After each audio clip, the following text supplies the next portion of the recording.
Hello everyone. Now in this video we are going to talk about the types of linkage, and about the linkage we have already studied that it is a sort of combination or the sort of relation in between the two genes that they are trying to stay together. They are not uh, ready to get separated from each other.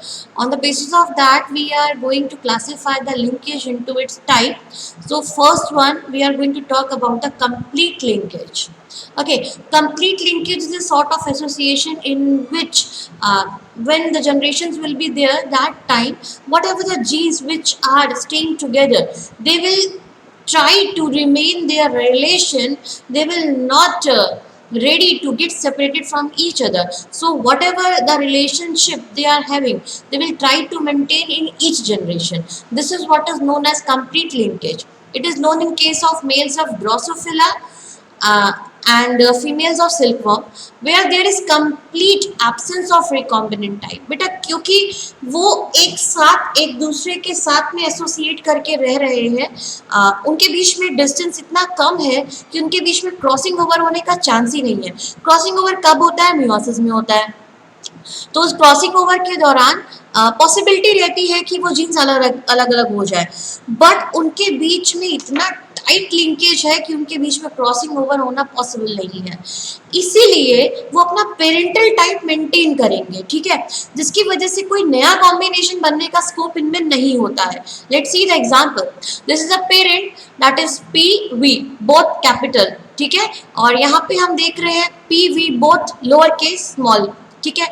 अभी यहाँ पे हमने जो symbols लिए हैं, फिर से वही चीज़ मैं आपको बताऊंगी. ये सिंबल्स हमने लिए हैं as per Morgan's inheritance theory, ठीक है. मॉर्गन की जो क्रोमोसोमल थ्योरी आपने पढ़ी थी टीएच, उनमें क्या किया गया था, जो भी रिसेसिव कैरेक्टर्स थे उन्हीं के सिंबल्स लिए जाते थे. जैसे कि पी यहाँ पे कैसे आया? पर्पल की वजह से आया. वी यहाँ पे कैसे आया? वेस्टिजल की वजह से आया. और इसी रिसेसिव का आप अपर केस कर देते हो तो वो डोमिनेंट ट्रेट कहलाता है, या फिर आप इस पे प्लस सिंबल दे सकते हो. बट यहाँ पे आपने क्या किया है, उसको अपर केस में ले लिया है. तो ये आपका कौन है? फीमेल. ये कौन है? मेल, ठीक है. अब ये होमोजाइगस डोमिनेंट है और ये होमोजाइगस रिसेसिव है. क्यों? क्योंकि यहाँ पे दो कैरेक्टर्स लिए गए हैं. एक तो आपका विंग का लिया कैरेक्टर है, दूसरा है आई कलर का, ठीक है. विंग का शेप जो है नॉर्मल है, ये वेस्टिजियल है, ठीक है. तो यहाँ पे क्या लिया गया है आपको, दो तरीके के जीन्स एक साथ आ रहे हैं, तो ये डाइहाइब्रिड क्रॉस है. Homozygous dominant, homozygous recessive. चलिए टाइम आ गया इनके गैमेट्स बनाने का. तो यहाँ पे बनेगा P V both upper case, यहाँ पे भी P V both upper case. तो बेटा यहाँ पे जब गैमेट्स बनेंगे तो small P small V, small P small V, तो ये गैमेट्स बन गए. अब बारी आई इनके बीच में क्रॉस कराने की. Now we have cross them, ठीक है. So now this both uppercase and both lower case, they got crossed together. When we are going to get the progeny in the F1 generation, then both the characters will be there, capital P along with small p, capital V along with small b, ठीक है. तो ये क्या आ गया? Heterozygous combination आया, ठीक. अब heterozygous में भी आप करेक्टर वही लेंगे जो डोमिनेटिंग थे. तो डोमिनेटिंग करेक्टर था हमारा रेड और नॉर्मल, क्योंकि एक P है तो वो रेड, एक V है कैपिटल तो वो नॉर्मल विंग का करेक्टर हो गया. तो ये हेट्रोजाइगस हो गया, ठीक है. अब हम क्या करेंगे, इनको आपने इनके गैमेट्स बनाए, तो गैमेट्स फिर से वैसे ही बनेंगे पीवी और ये स्मॉल पी और स्मॉल वी. क्यों? क्योंकि ये एक साथ एसोसिएटेड है, इनके आपस में इनको अलग करना पॉसिबल नहीं है, ठीक है. तो गैमेट्स बना लिए हमने.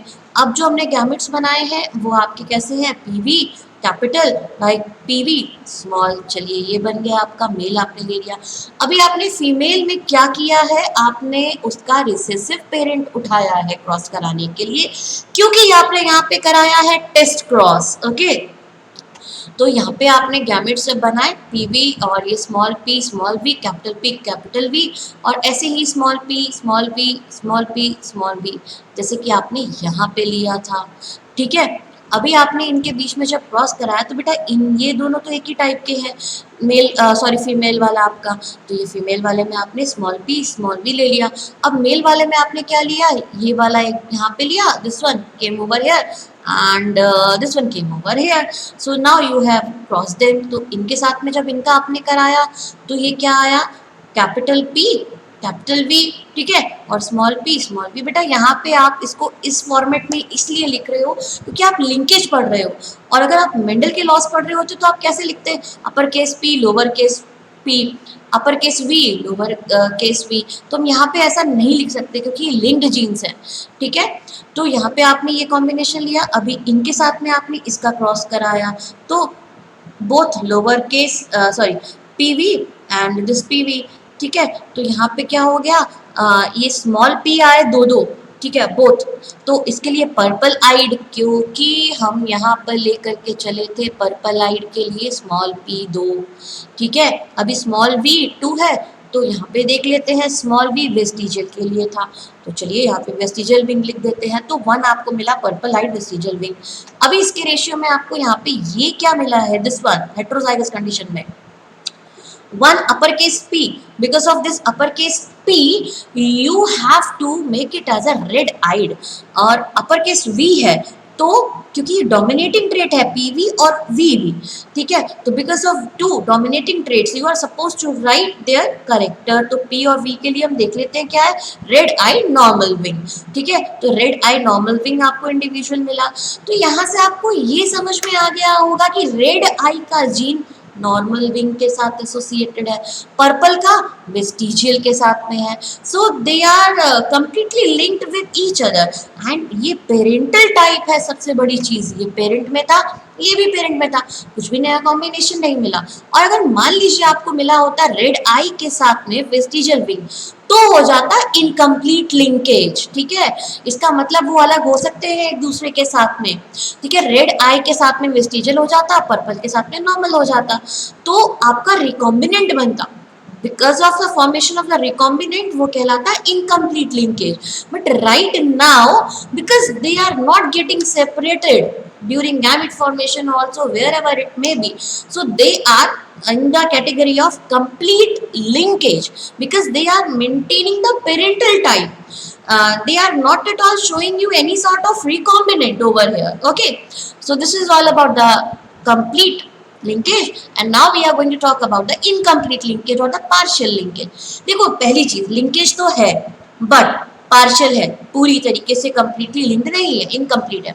If some frequency of crossing over also occur between the linked genes, it is known as incomplete और पार्शियल लिंकेज। मतलब because of the crossing over some of the genes got separated, अलग हो गए वो। incomplete linkage has been observed in maize, pea, Drosophila female and several other organisms. Let's see the example. Parental type we have taken red eye normal wing, वही parental type है जो आपने complete linkage में लिया था, ठीक है। और ये देख लीजिए रिसेसिव पेरेंट में कौन है, पर्पल आइड वेस्टिजियल विंग, एकदम वही कॉम्बिनेशन, कुछ भी नया नहीं। F1 जनरेशन में भी बिल्कुल वही हूबहू, P capital V from here and small v from here. तो रेड आई नॉर्मल विंग, ठीक है, क्योंकि यहाँ पे P और V एक एक आपके पास हैं और दोनों डोमिनेटिंग है, तो इसलिए आपको करेक्टर तो इसी का देना पड़ेगा, रेड आई नॉर्मल विंग हेट्रोजाइगस। अभी हमने क्या किया, ठीक वैसे ही टेस्ट क्रॉस कराया, इसको लिया F1 जनरेशन का टेस्ट क्रॉस कराया उसके रिसेसिव पेरेंट के साथ में।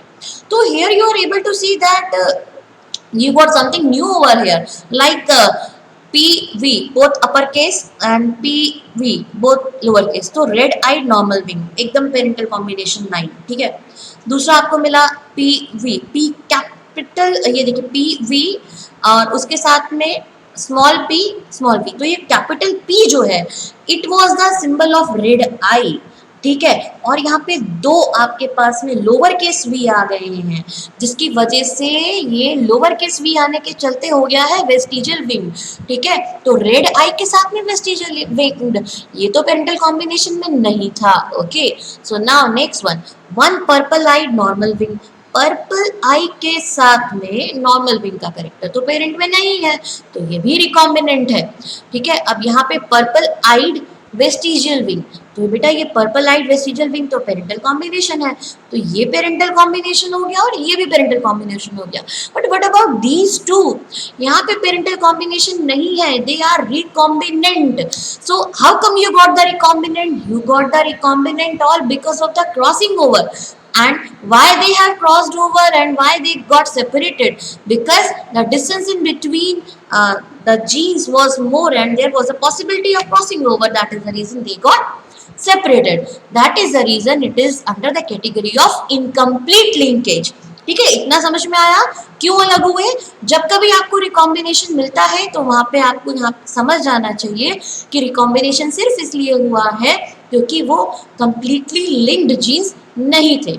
Okay, so this was all about the type of the linkage, complete and incomplete. Go through this much for today. Thank you.